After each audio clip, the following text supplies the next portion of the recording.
Padahal jarang banget nama speed kayak gini ya. Di file GPX 4,16, tadi di Strava 4,15, di aplikasi 4,15, jadi ada nambah dikit ya. Sedangkan Coros stabil banget ya. Datanya gak tergoyahkan karena dipindah-pindah, tetap di 4,17.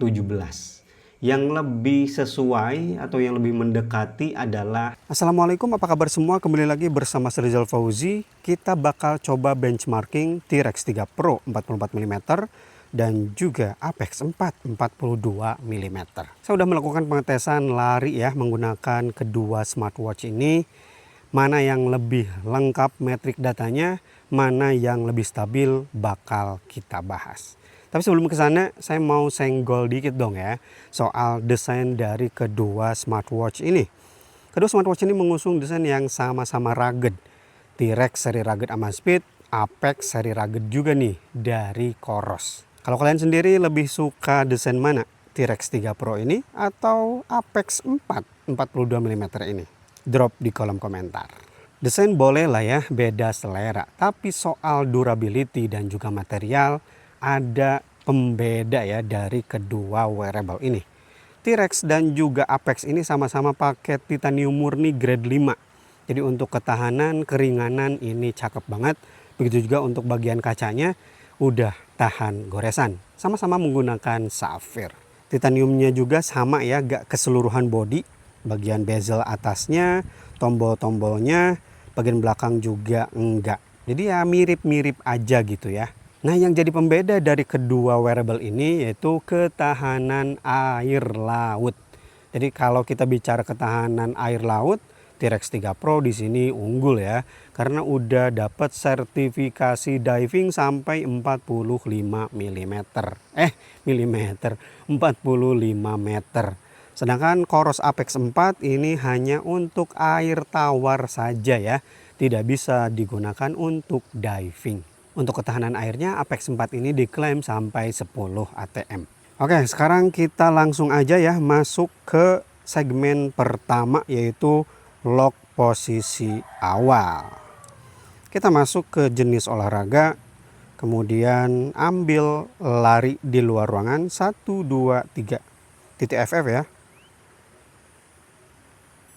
Oke, Amazfit duluan. Coros masih belum. Oke, udah bunyi, Coros juga menyusul. Percobaan kedua. Biasanya kalau percobaan kedua kayak gini, smartwatch ya kayak Amazfit, Huawei itu suka lebih cepat karena idle gitu. Ya, kita balik lagi ke home. Masuk lagi ke lari di luar ruangan dan 1, 2, 3. Untuk peta offline udah kita upload ya. Wah, sekarang hampir barengan nih keduanya ya, sama-sama cepat. Untuk perbandingan peta offline udah kita upload ya di video sebelumnya. Jadi pastikan kamu tonton itu juga biar jadi pencerahan ya kalau memang butuh banget dengan peta offline. Sekali lagi ya, penasaran? 1, 2, 3. Oke, hampir barengan lagi ya. Jadi stabil, sama-sama cepat, tapi selalu lebih cepat T-Rex 3 Pro daripada Apex 4 ini. Sekarang workout data. Kita mulai dari Amazfit dulu. Di sini ada summary, ya pace, kemudian rutenya kelihatan di situ. Kemudian di sini ada detak jantung, rata-rata kalori, panjang langkah, total menanjak, elevasi ya. Kemudian waktu sentuh tanah, osilasi vertikal, rata-rata osilasi vertikal, rasionya juga ada. Kemudian di sini detak jantung, kurvanya, daya ya, power. Kemudian performa waktu nyata ketika olahraga, dan di sini ada pace. Kemudian pace tersesuaikan elevasi. Geser ke samping untuk efek latihan, geser ke samping lagi, habis. Sisanya ada di luar ya, bukan di riwayat latihan tapi di status olahraga. Di sini ada beban latihan, kemudian VO2 max, dan waktu pemulihan 7 jam. Sekarang untuk Coros sama untuk summary-nya ya, ada rute segala tapi dia bisa tambahkan keterangan nih, suara, moderate dan lain-lain. Oke, kita kembali. Geser lagi ke bawah, efisiensi, training load, training fokus, kemudian aerobik TE, aerobik anaerobik ya. RPE ini nggak bisa ditambahkan di Amazfit ya. Kalau di Coros langsung dari sini bisa. Kalau di Amazfit harus di aplikasinya. Kalau Coros bisa langsung di jam. Kemudian base kilometer, area space-nya di sini, zona pace-nya, kemudian heart rate zone-nya, power juga ada, elevasi ada, cadence, kemudian straight length, akselerasi vertikal juga ada, sama lengkap lah ya. Recovery time 4,9 jam lagi. Dan laps, ya kita bisa langsung lihat dari jamnya. Kalau di Amazfit harus di aplikasi Zepp. Sekarang di aplikasi Zepp, ini dia untuk datanya, kita bisa sembunyikan kilometer, kemudian tampilan peta, ada mode satelit dan mode biasa, kemudian ini untuk privasi, dan ini centering ya kalau kita udah di zoom gini, kemudian pengen kembali lagi. Untuk sharing data di sini ada edit workout report, watermarknya kayak gini ya. Kemudian ekspor data tentu sudah bisa, save rute juga bisa, dan yap, di sini sisanya ada summary. Kalau mau detail seperti ini detailnya. Semuanya masuk ya. Kemudian pace, heart rate, zona pace, zona heart rate pasti ada semua, altitude-nya bisa dikalibrasi ya. Cadence, straight length, osilasi vertikal, waktu sentuh tanah, performa waktu nyata, training effect, nyap ini lab-nya, dan RPE-nya ya bisa di sini. Kalau tadi Amazfit Coros kan bisa langsung di smartwatch, kalau di sini di Amazfit harus dari aplikasi Zepp. Kemudian yang paling bawah kita juga bisa tambahkan gear, ya, sepatunya pakai sepatu apa gitulah ya. Untuk Coros lebih lengkap lagi. Kita mulai dari paling atas, di sini bisa edit, crop, ekspor data, simpan rute, dan hapus. Di sini juga sama ya, tapi ada ini nih 3D flyover video. Ini nggak bisa di Amazfit ya, belum bisa. Mudah-mudahan segera dapat update ya. Kemudian ini untuk tampilan petanya lebih lengkap juga. Selanjutnya kita juga bisa tambahkan catatan ya, baik video atau foto. Kemudian ini mode 3D untuk petanya. Jadi ya lebih bagus ya, lebih lengkap. Selanjutnya di sini ada detail untuk summary. Geser lagi ke bawah untuk keterangan lainnya, pace, kemudian denyut jantung. Ya sama lah. Ini sama-sama lengkap. Laps, dan sama juga bisa menambahkan gear ya di bagian bawah. Keunggulan Coros daripada Amazfit, untuk sharing datanya banyak banget. Strava dan lain-lain ya, silahkan di pause aja dan dicek sendiri ya.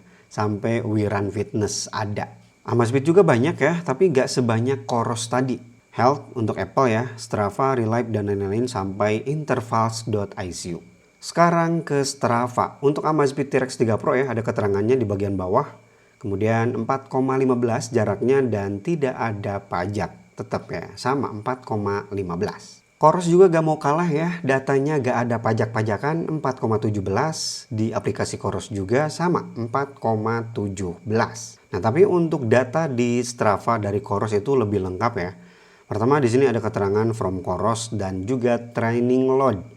Kalau Amazfit cuma bagian gear bawahnya aja ya, Amazfit T-Rex 3 Pro 44 mm.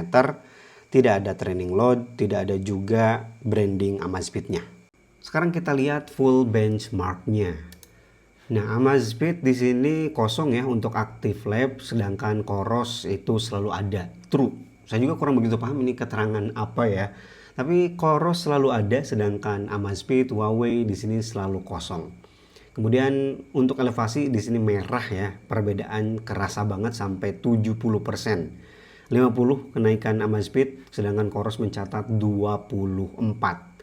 Altitude juga di sini 2,4% kuning ya rata-ratanya.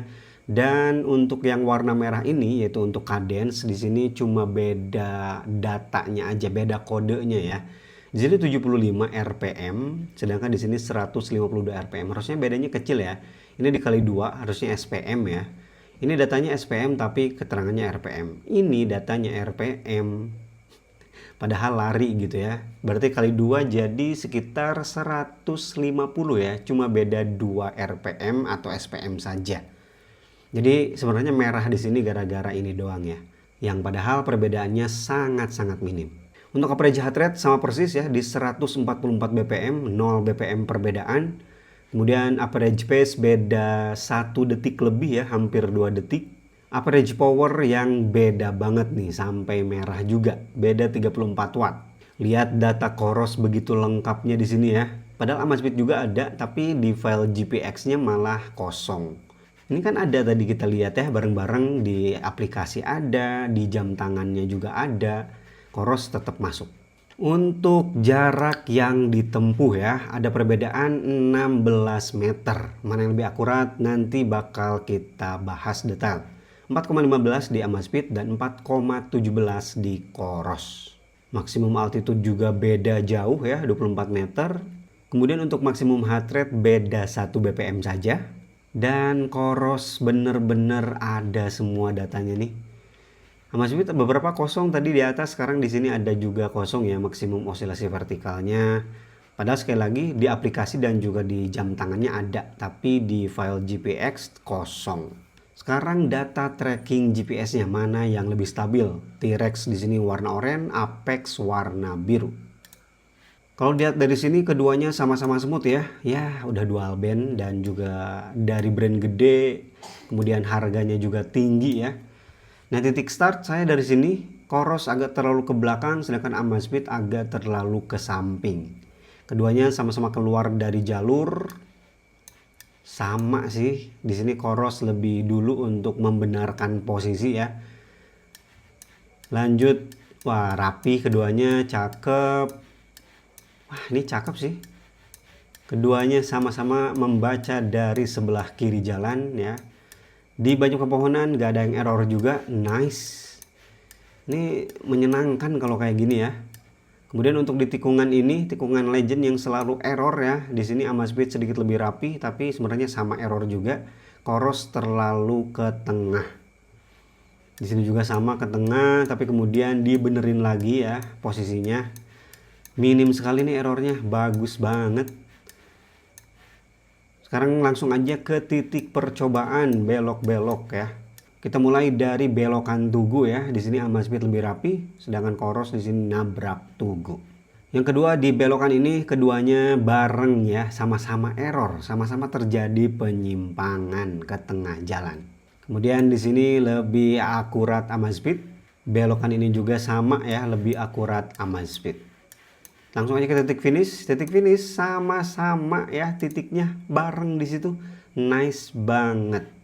Nah tadi kan ada perbedaan total jarak yang ditempuh, Amazfit 4,16, ini nggak stabil lagi nih. Padahal jarang banget Amazfit kayak gini ya. Di file GPX 4,16, tadi di Strava 4,15, di aplikasi 4,15, jadi ada nambah dikit ya. Sedangkan Coros stabil banget ya, datanya gak tergoyahkan karena dipindah-pindah, tetap di 4,17. Yang lebih sesuai atau yang lebih mendekati adalah Amazfit T-Rex 3 Pro ya, kalau saya mengacu ke Google Earth ya. Saya menghitung sendiri dari titik start sampai titik finish dan hasilnya di sini 4,14 km. Tadi Coros 4,17, sedangkan Amazfit 4,16. Jadi lebih dekat ke Amazfit. Lanjut ke heart rate. Di sini Amazfit warna merah, sedangkan Coros warna ungu. Ada perbedaan di titik awal ya. Amazfit sedikit lebih rendah, Coros lebih tinggi. Penyimpangan-penyimpangan di tengah-tengah ya terjadi beberapa kali, tapi tidak menjadikannya beda secara rata-rata. Ya seperti di titik ini kerasa ya. Amazfit lebih rendah, tetap Coros lebih tinggi. But overall, kedua wearable ini ya untuk akurasi heart rate-nya cakep. Selanjutnya pace. Ini dia Amazfit warna biru dan Coros warna oranye. Kelihatan di sini lebih stabil Coros ya daripada Amazfit di titik awal atau di awal-awal lari. Di sini lebih stabil Coros ya untuk baca pace-nya. Amazfit masih sedikit kebingungan. Kemudian di sini juga ada penyimpangan dari Amazfit. Sisanya stabil ya, gak lompat-lompat. Dan kalau saya perhatikan di sini Amazfit ada beberapa kehilangan momen ya, seperti di sini nggak tahu kenapa kosong. Kemudian di sini juga ada data yang hilang beberapa detik. Ini juga sama. Selanjutnya power. Di sini untuk Amazfit warna oranye, Coros warna biru. Kelihatan di sini Amazfit kebingungan ya di titik-titik ini. Ada banyak sih kebingungannya. Dan beda juga ya untuk datanya. Lumayan beda jauh. Tadi kan sampai merah juga. Tapi kelihatan untuk Coros dia stabil ya. Sedangkan Amazfit yap lompat-lompat di waktu berdekatan seperti kebingungan. Untuk cadence keduanya sama-sama stabil. Amazfit warna biru, Coros warna oranye. Ada perbedaan-perbedaan minim ya atau margin errornya di sini. Kemudian di sini juga. Di sini juga. Terakhir altitude atau elevasi ya. Amazfit warna biru, Coros warna merah. Kalau lihat dari grafik ini, Coros Apex 4 ini mirip juga ya dengan pembacaan elevasi di Coros Space 4. Baik itu yang black crystal atau crystal black atau yang biasa. Sama juga kayak gini ya, kayak gak smooth gitu untuk baca elevasinya. Nah, mana yang lebih presisi ya untuk baca elevasi? Sekali lagi ya, yang jadi acuan saya itu Google Earth. Mungkin kalau aplikasi lain bisa beda. Di sini untuk titik awal, Amazfit mencatat berapa ini teh? 995 ya, sedangkan Apex membaca 1022. Di Google Earth untuk titik awal elevasinya adalah 992. Nah, jadi lebih dekat ke Amazfit T-Rex 3 Pro ya. Untuk titik finish di sini tercatat 900 meter. Untuk Coros 927, sedangkan Amazfit 904. Lagi-lagi Amazfit yang lebih dekat ya ke data di Google Earth. Oke, itu dia benchmarking antara Amazfit T-Rex 3 Pro dan juga Coros Apex 4. Kedua wearable ini sama-sama cakep, ada kekurangan kelebihan masing-masing ya. Soal overall fitur, menurut saya Amazfit T-Rex 3 Pro ini lebih lengkap ya. Apalagi soal durability, dia bisa dibawa ke air laut juga. Sedangkan untuk kestabilan dan juga kelengkapan data atau metric running ya, Coros ini susah dilawan. Kalau kalian punya kedua wearable ini, boleh juga ya sharing pengalaman pengetesan kalian di kolom komentar. Atau mau koreksi dari hasil ini boleh juga ya, tulis aja di kolom komentar. Dan bagi kalian yang tertarik Amazfit T-Rex 3 Pro atau Apex 4, boleh langsung aja beli dari deskripsi ya. Link pembeliannya saya sertakan di sana. Rizal Puji pamit. Wassalamualaikum warahmatullahi wabarakatuh.